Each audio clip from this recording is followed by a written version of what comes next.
बिहार के चर्चित आईपीएस विकास वैभव छपरा पहुंचे और छपरा में उन्होंने अपने संकल्प को दोहराया।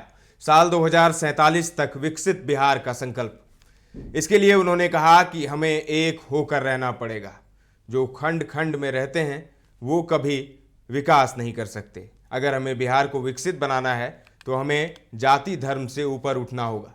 जो हमारी मानसिकता है उसको ऊपर उठाना होगा। विकसित बिहार के निर्माण को लेकर अभियान चला रहे हैं और इनके सूत्रधार हैं आईपीएस विकास वैभव।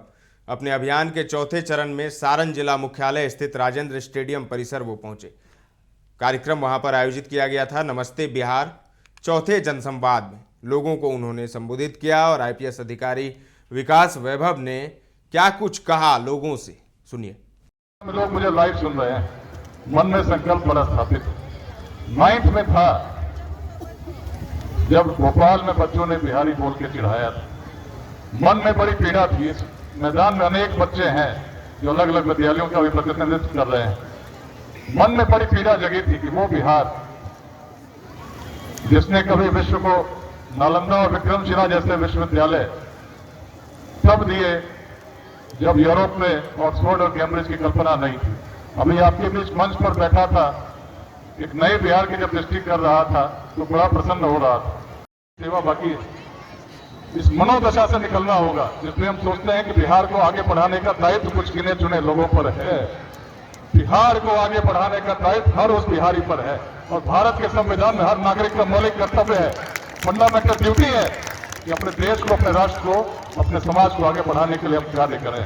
अपने सांस्कृतिक विकास के लिए हम कार्य करें, उद्यमिता की क्रांति के लिए कार्य करें, साइंटिफिक टेम्पर के लिए कार्य करें।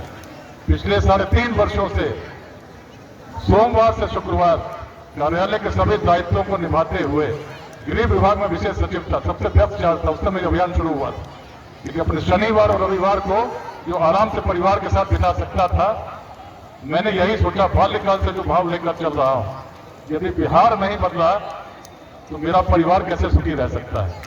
पूरा बिहार ही तो मेरा परिवार है। परिवार से मैंने अनुमति मांगी। मेरी बेटी 12th में पढ़ती है, बेटा 7th में है। निश्चित है परिवार को भी कठिनाई होती है, लेकिन मन में संकल्प बड़ा स्पष्ट है। जब पूरे बिहार को परिवार के रूप में देखता हूं तो एक एक व्यक्ति जो किसी दूसरे गांव में बैठा हो, मन में इच्छा होती है कि बिहार से इसको बाहर जाने की आवश्यकता नहीं। और जब तक हम इस प्रकार के खंड खंड में बटे रहेंगे ऐसा नहीं हो सकता है। आना स्वागत योग्य है। अच्छे निस्वार्थ ईमानदार लोग यदि बड़ी संख्या में बिहार में राजनीति में आते हैं, किसी समाज में आते हैं, तो समाज का निश्चित रूप से उत्कर्ष होता है, सामाजिक परिवर्तन होता है।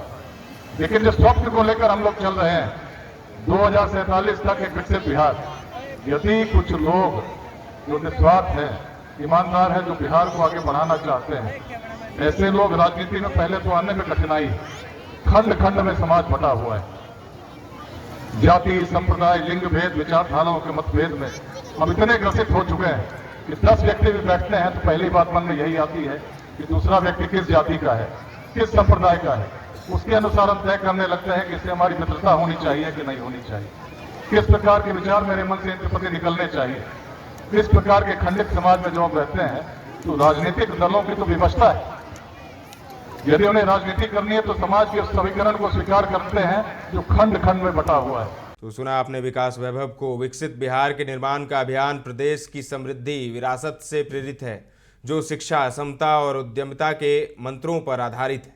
अभियान का उद्देश्य पवित्र और नेक है कि प्रदेश अपने पुराने उत्कर्ष को हासिल करे। यह कहीं से भी राजनीतिक अभियान नहीं है, क्योंकि बिहार में उद्यमिता की व्यापक क्रांति लाकर ज़्यादा से ज़्यादा रोजगार सृजन करना इसका मुख्य उद्देश्य है। साल 2047 तक विकसित भारत में एक ऐसा विकसित बिहार का निर्माण होगा जिसमें शिक्षा, रोजगार और स्वास्थ्य को लेकर अन्यत्र जाने की आवश्यकता नहीं होगी। लेट्स इंस्पायर अभियान के सूत्रधार और सह मुख्यालय आईजी विकास वैभव ने कहा कि बिहारवासी को शिक्षित और स्किल्ड बनाने के लिए समाज के हर वर्ग को जोड़कर एक व्यापक इकोसिस्टम का निर्माण करना होगा, जहां युवा स्वरोजगार, स्टार्टअप, उद्यम और व्यवसाय की ओर बढ़ते हैं। उन्हें हर संभव सहयोग और मार्गदर्शन दिया जाएगा। आगे उन्होंने यह भी कहा कि प्रदेश को विकसित बनाने के लिए जातिवाद, संप्रदायवाद और लिंग भेद से ऊपर उठकर राष्ट्र हित में योगदान करने की जरूरत है। 14 करोड़ की जनसंख्या वाले प्रदेश में 9 करोड़ युवा ऐसे हैं जो 30 वर्ष तक के उम्र वाले हैं। ऐसे में प्रदेश के विकास उद्यमिता और स्टार्टअप के जरिए ही हो सकता है बिहार का विकास। विकास वैभव ने अपने अतीत के कुछ पलों को भी याद किया। बिहार के लोगों को किस तरीके से घृणित दृष्टि से देखा जाता था, लेकिन अब तस्वीर बदल चुकी है। अभी और बदलाव की आवश्यकता है, ऐसा कहा है विकास वैभव ने। तो छपरा से एसके पंकज की ये रिपोर्ट है। ताजा तरीन खबरों का सिलसिला लगातार जारी है, देखते रहें दर्श न्यूज।